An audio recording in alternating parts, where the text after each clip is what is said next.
One of the most important things that you can do to protect yourself is to regularly update your computer. The operating system is patched regularly, whether you use an Apple product or whether you use Microsoft or Linux, whatever it may be. Regular system updates are required, and those are issued usually on a monthly basis, sometimes more frequently, and they come from the manufacturer, and it's important to update your software to protect yourself against vulnerabilities, against hackers getting into your computer. And those come, most modern operating systems update automatically on a monthly basis, but it's good for you to make sure that your computer is set up that way. Not only the operating system, but also other applications that you use can also be exploited, so you need to make sure that you patch those or that you update those pieces of software. And those would be Java, Flash, Adobe Reader. Those kind of applications can all be used by the bad guys to take over your computer if they're not properly updated.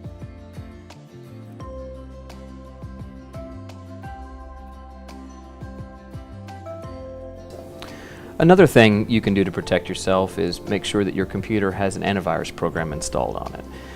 That would be Norton or McAfee or the like. And make sure that that's installed and that's updating on a regular basis. And that works very much like your immune system works. It identifies viruses and then it removes those threats from your computer, and it helps your computer to stay safe. Another thing would be to have the firewall turned on. Some of those antivirus programs have their own firewall, or the operating systems have that built in, and that's another security mechanism to help protect the bad guys from getting in.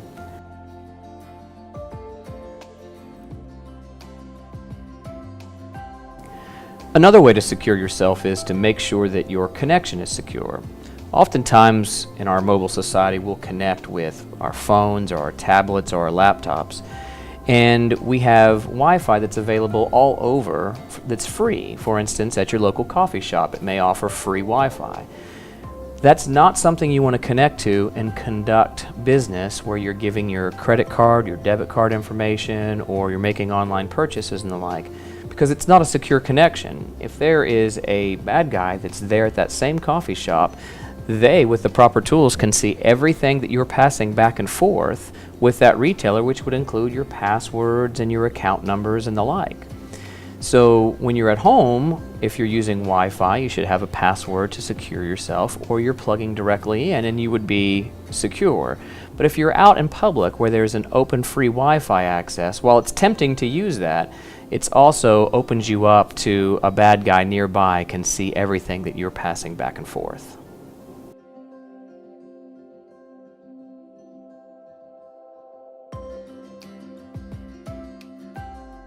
Social media, while it's a great way to interact with friends and family, there also comes a great deal of risk there. A lot of quizzes will come along and ask you, what street did you grow up on?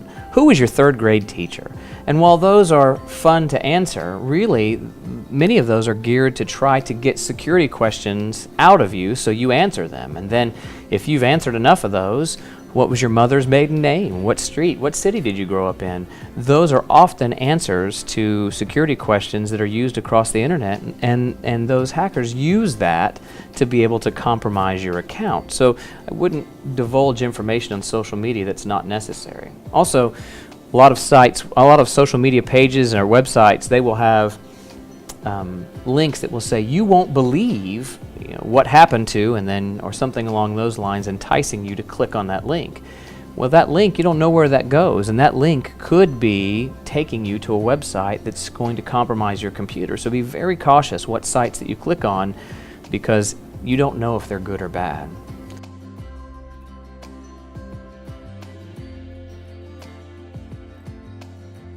If you're going to be conducting online business, whether it be online banking with Citizens Bank or whether it be making a purchase at some online retailer, you want to make sure that you're connected securely. In your browser, in the address bar, you want to make sure that at the very beginning it says HTTPS:. And that S there means it's secure. And sometimes it'll be a green bar up there as well that tells you that it's secured and signed. And you'll see that. If you go to our website at citizens-bank.com, you'll see what I'm talking about. And if you ever are connected to a site and it doesn't say HTTPS, do not give away your credit card or debit card or any sort of information that you want to make sure that is securely conveyed to that other website.